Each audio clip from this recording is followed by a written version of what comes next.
Tengo un dilema. A ver. Y voy a ver si ustedes me lo pueden resolver. ¿De qué quieren que les hable?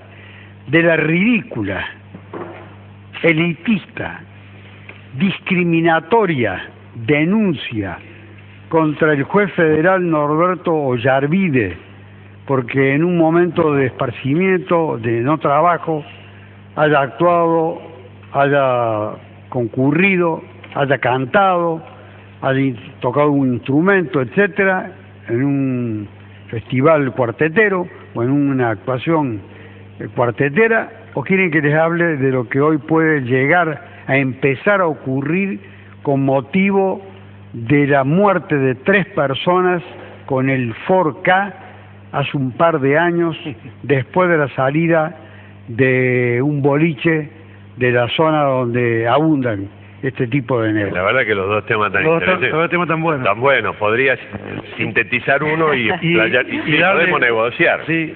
Yo en realidad cuando lo presenté al primer caso dije todo. Claro. Sí. Dije todo porque lo he descalificado a los denunciantes y además creo que en el Consejo de la Magistratura no va a tener éxito esa denuncia contra el juez Ollarvide. ¿Qué quieren? Que actúe con, supongamos que hubiera estado con vida Pavarotti, Sí. con Pavarotti.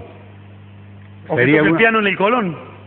No me nombre un pianista que No, va a no, traer connotaciones, Sí. por favor, porque hoy lo he escuchado en una radio que Sí. se le ha salido en el inconsciente a alguien que lo mencionó a ese pianista. ¿Pero qué pianista? No, bueno, después te lo contamos. Sí. Después se lo podemos contar confidencialmente, Sí. para que no traiga connotaciones de ese tipo. La denuncia es ridícula, porque apunta a algo discriminatorio.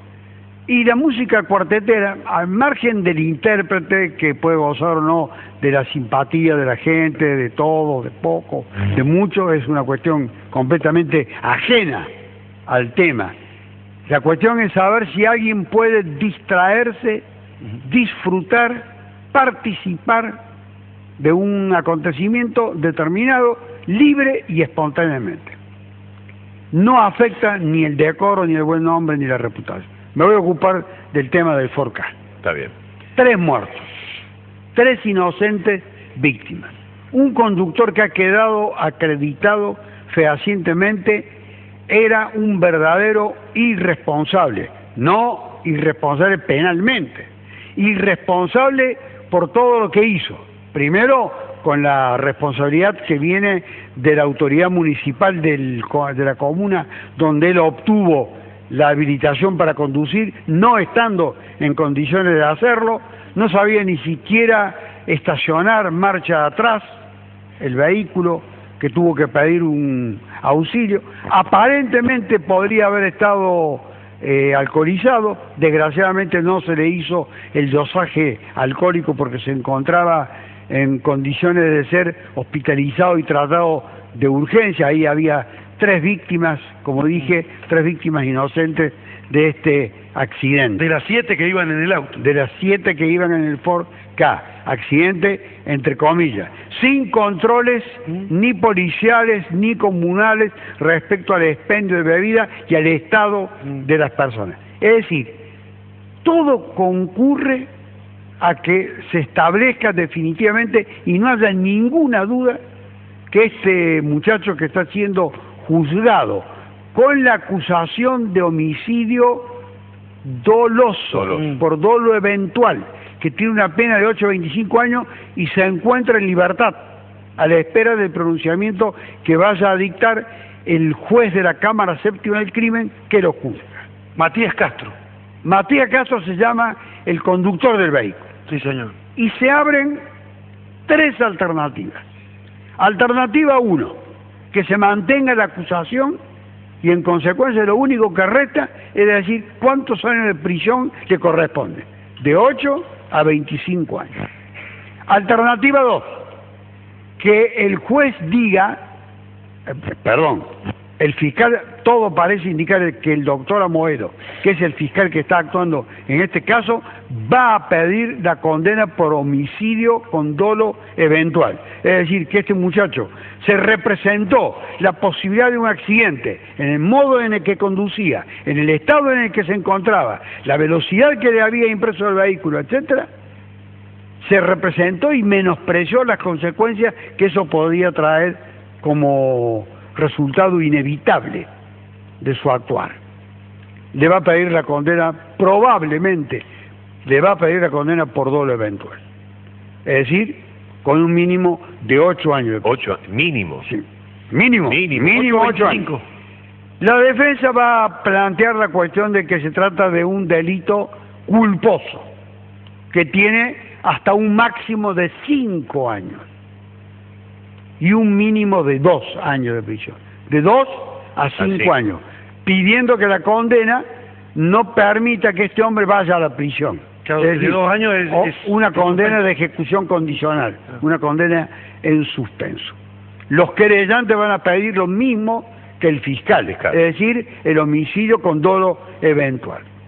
Y dije 3 alternativas.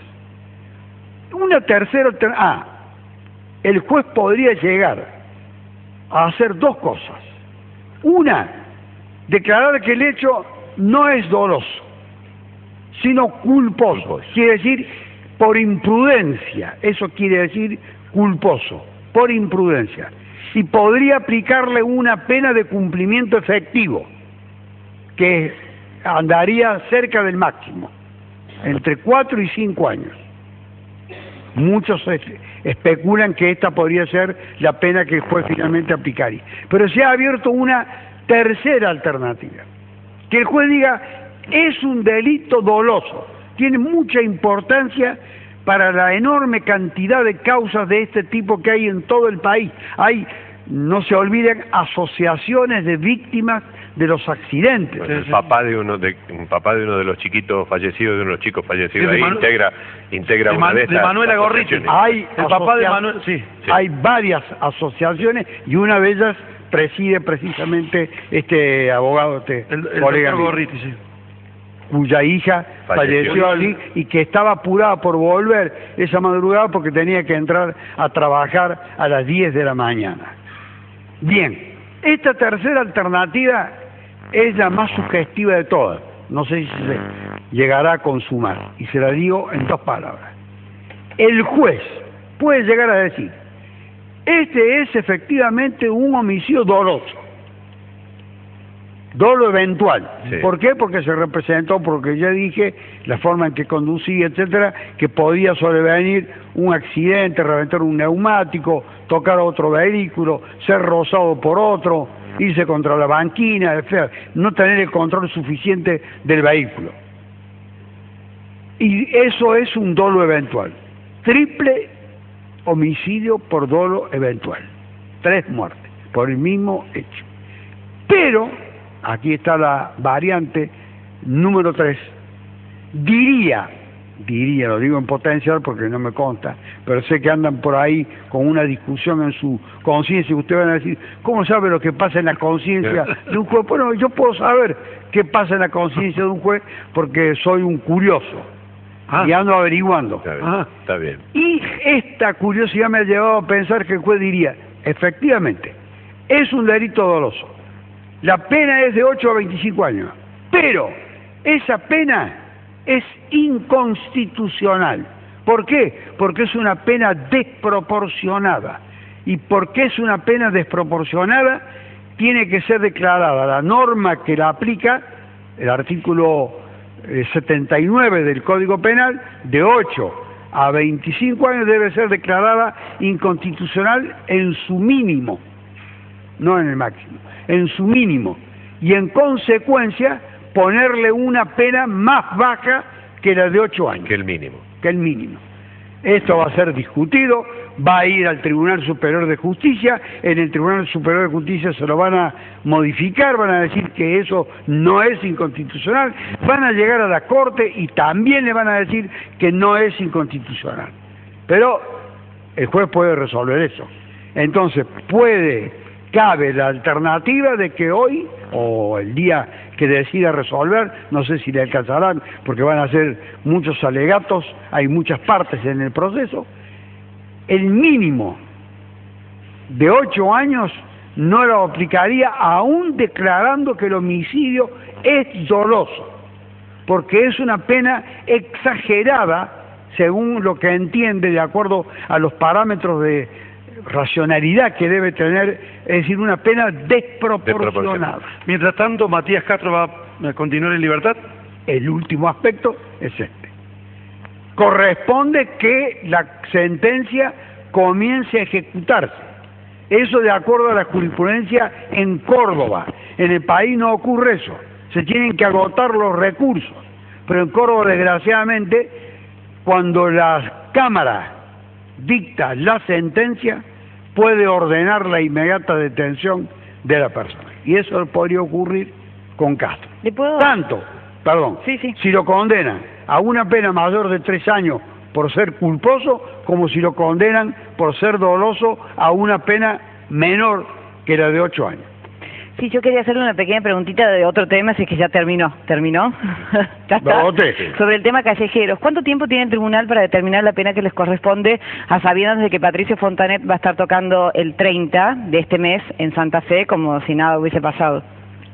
No tiene término. De acuerdo a la legislación procesal, el tribunal que tiene que imponer la pena no tiene un término prefijado. Todos van a estar luchando y les vuelvo a repetir lo que les dije la semana pasada. El mismo tribunal que los absolvió es el tribunal que le tiene que poner la pena. Con un dato, uno de los condenados ha dicho que se va a matar antes de ir a la cárcel. Pero mientras tanto van a seguir tocando. Sí, por supuesto. Igual al doctor no le gusta Callejeros. No es que no me gusta Callejeros. No, la música, digo. No me gusta, es un tema ajeno. Al doctor le gusta música más rara. A mi gusto. Pero de todas maneras digo que es una provocación lo de Fontanet.